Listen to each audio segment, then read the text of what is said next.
শীতের দিন শুরু হয়ে গেছে আর আজমাইনের জন্য কেনাকাটা করতে হবে। হালকা শীত ভারী শীত দেখে আসলে জ্যাকেট কিনা হয়, আর হালকা শীতের দিন শেষ, এখন ভারী শীত শুরু হয়ে গেছে।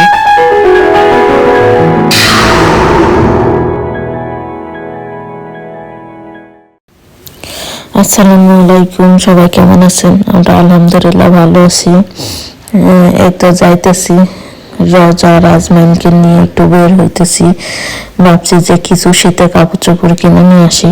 শীতের কাপড় কেনা হয়েছে, তারপরে না আমরা তো ওইভাবে আসলে কিনতে যাইতেছি না, কারণ ওর বাবা যদি বাসায় থাকে সেই সময় দেখা যায় যে কিনতে যাওয়া হয়।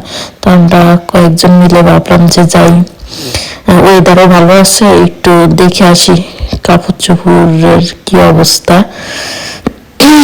তো এইটাই হচ্ছে আমাদের 2 সপ্তাহ যাবৎ ভালো একটা ওয়েদার চলতেছিল এখানে। ঠান্ডাটাও কম ছিল, আবার রোদটাও ভালোই ছিল, ওইরকম বাতাস ছিল না। তো কালকে থেকে বৃষ্টি শুরু হয়ে যাবে, এটা দেখেই তো সবাই মানে দৌড়াদৌড়ি শুরু করছে যে আজকের দিনটা একটু ঘুরে নি। পরে আমরা 2-3 জন মিলে প্ল্যান করলাম যে তাহলে একটু বের হই, সামনে মার্কেট আছে, একটু দেখি শীতের কাপড় চোপড় কিনতে পারি কিনা। পরে যেমন কথা তেমন কাজ, আমরা 2-3 জন মিলে বের হয়েছি। বের হয়ে গেলাম রোজার উদ্দেশ্যে প্রথমে কেনাকাটা করতে। গিয়ে দেখি সেই মার্কেট দুপুর টাইমে বন্ধ। তো গেলাম আর একটা সামনে চায়না দোকান। তো চায়না দোকানে, এই দোকানটাতে কখনো ঢোকা হয় না, কারোপুরের দিকে আসা হয়েছে, কিন্তু এই ধরনের মার্কেটে কখনো ঢোকা হয় না। এখানে 3-4টা নতুন মার্কেট হয়েছে। পরে আমরা একটা ঢুকলাম, ঢুকে এই যে একভাবে হচ্ছে হাজবেন্ড দেশে যাবে, তো কেনাকাটা করলো। আমরা হচ্ছে তার সাথে সাথে একটু ঘুরছি। পরে গেলাম আর একটা এসে, এখানে সব ধরনের জ্যাকেট, তারপরে বাচ্চাদের বড়দের সবারই পাওয়া যায়। তো এটা তো নতুন ঢোকা, আগে কখনো ঢোকা হয় নাই। আজমাইনের বাবার সাথে যখন আসছি তখন প্রয়োজনীয় জিনিস কেনার উদ্দেশ্যে আসছি, কিনে নিয়ে চলে গেছি। তো এরকম আশেপাশের মার্কেটগুলো এরকম ঘোরা হয় না। তো আজকে তো আসলে আমরা কেনার উদ্দেশ্য বেরোই না, জাস্ট ঘুরতে বেরোই, পছন্দ হইলে কিনি। ছোট ছোট পোলাপান নিয়ে আসলে কি এই শীতের দিনগুলো বাসায় থাকা বেশি কষ্ট, ওরা বের হইতে পারে না, ওদের মন মানসিকতাও ভালো থাকে না। এইখানে মোটামুটি অনেক দাম নর্মাল জ্যাকেট গুলো। আসলে আমাদের কাছে নর্মাল হলে কি হবে, এত ব্র্যান্ডের। এই যে টি শার্ট শুধু নামের উপরে, ব্র্যান্ডের উপরে 18 ইউরো, ছোট বাচ্চাদের ইউরো। যে জ্যাকেটগুলো দেখতেছি মার্কা ঠিক আছে, কিন্তু দেখতে অতটা সুন্দর না, শুধু এই মার্কার জন্যই সব দাম।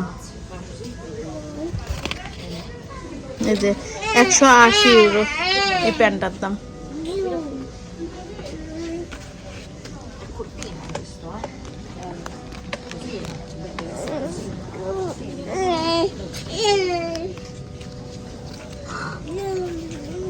যে শীতের সময় নর্মাল, মানে শীত হালকা শীতের জন্য 150 ইউরো।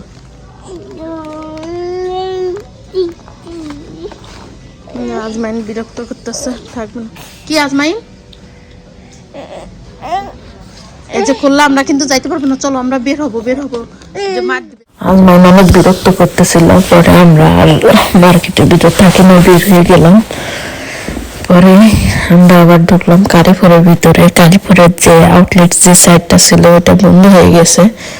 তো দেখলাম যে সামনে নাতাল, তো নাতালের এসে অনেক সাজ চাইছে, আর বাচ্চারা যে বাচ্চাদের খেলার সাইডে এটা আফরা তো যায় না, ইফরার আজমাইনকে খেলতে দিলাম যে ওরা একটু রিল্যাক্স হোক, কারণ আমরা তো অনেক সময় ঘুরছি, ওদের ভালো লাগতেছিল না, আর সেদিন ভালোই রোদ ছিল, রোদের মধ্যে ঘুরছি। আজমাইন অনেক খুশি, এই যে এক একটা গাড়িতে উঠতেছে বসতেছে। পরে ভাবলাম যে এই যে এইদিকে আবার 3 বুড়িতে খাইতেছে। 4টা কারি সিনা নিয়ে আমরা কোথাও বের হইলে মানে বাসে উঠতে পারি না, আমাদের ট্রেনে উঠতে হয়। মনে হইতেছে না যে ডে কেয়ারে আছে যে 3 জন ফিডার খাইতেছে, একই রকম ফিডার দেখতে। তো ওদের দেখে আমি বলতেছি তোদের একটু ভিডিও করি, কারণ মনে হইতেছে যে ডে কেয়ারের পোলাপানের খাওয়াইতেছে। আর মানে এখানে সময় কাটায় এত মজা পাইছে, পরেও তো এখান থেকে যাবে না, অনেক কষ্টে ওকে এখান থেকে নিছি।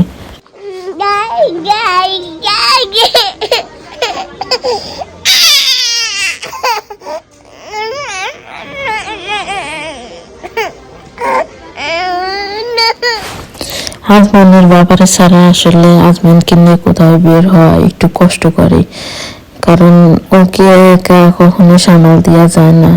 ওর সাথে যদি 2-1 মানুষ থাকে, আমরা যে 3 জন না 4 জন গেছিলাম, তো 4 জনের সাথে 4টা বাচ্চা, একজন যে আরেকজনকে ধরবে সেরকম কোনো পরিস্থিতি ছিল না।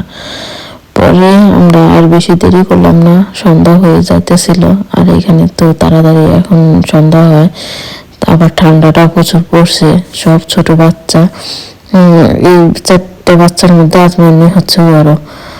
পরে আমরা যাইতেছি, এই যে কারিপুরের এই সাইডটা বন্ধ করে দিছে, এখন এখানে বইয়ের দোকান বা ছোট ছোট স্টল নতুন বসছে। আর এই যে এখানে ওরা কনসার্ট নতুন করতেছে। মার্কেটটা কি সুন্দর আগে জমজমাট ছিল, এখানে মনে হচ্ছে কি আমাদের বাংলাদেশের ফুটপাত গুলো যেমন আছে না, ওরকম বসছে ছোট ছোট স্টল দিয়ে।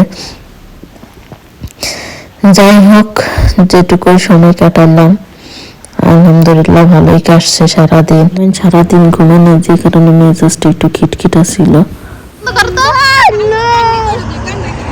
তাহলে বাস আসবে না। তুমি একটু চোখ বন্ধ করো, শোয়া তো এখানে, শুয়ে থাকলে বাস আসবে। আমরা বাসে যাব না, যা বাসে যাব না। তুমি একটু ঘুমাও, তাইলে বাসে যাব। একটু ঘুমাইলে বাসে যাব। ঘুমাও তো। আজমাইন একটু চোখ বন্ধ করো তো, দেখি কিভাবে চোখ বন্ধ করে। আজমাইন করো। আমরা যে বাসের জন্য অপেক্ষা করতেছি, এখনই বাস চলে আসবে। আর সুযোগ পেলে এইভাবে আমরা বাচ্চা নিয়ে বের হই, যেদিন রোদ থাকে, ওয়েদারটা ভালো দেখলে পরেই বাচ্চাদের নিয়ে পার্কে বা আশেপাশে কোথায় ঘুরে আসি। আর আল্লাহ হাফেজ, সবাই ভালো থাকবেন।